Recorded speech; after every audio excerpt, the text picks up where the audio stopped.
দূর থেকে তুলিকে বোরকা পরা দেখে তুলির ছেলে তার বাবাকে বলে, বাবা ওই দেখো মা।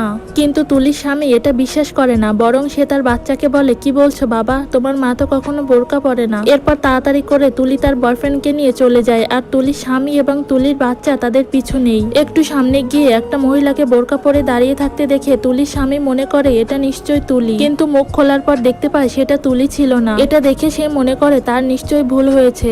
এরপর সে যখন চলে যেতে লাগে তখন পেছন থেকে ওই মহিলাটি ডেকে বলে, আপনার এবং আপনার বাচ্চার কোথাও ভুল হয়নি, আপনারা ঠিকই দেখেছেন। আমি এসেছিলাম ওনাদের কাছে সাহায্য চাইতে, তখন আপনার স্ত্রী তার বোরখা খুলে আমাকে পরিয়ে রেখেছে যাতে আপনারা বুঝতে না পারেন।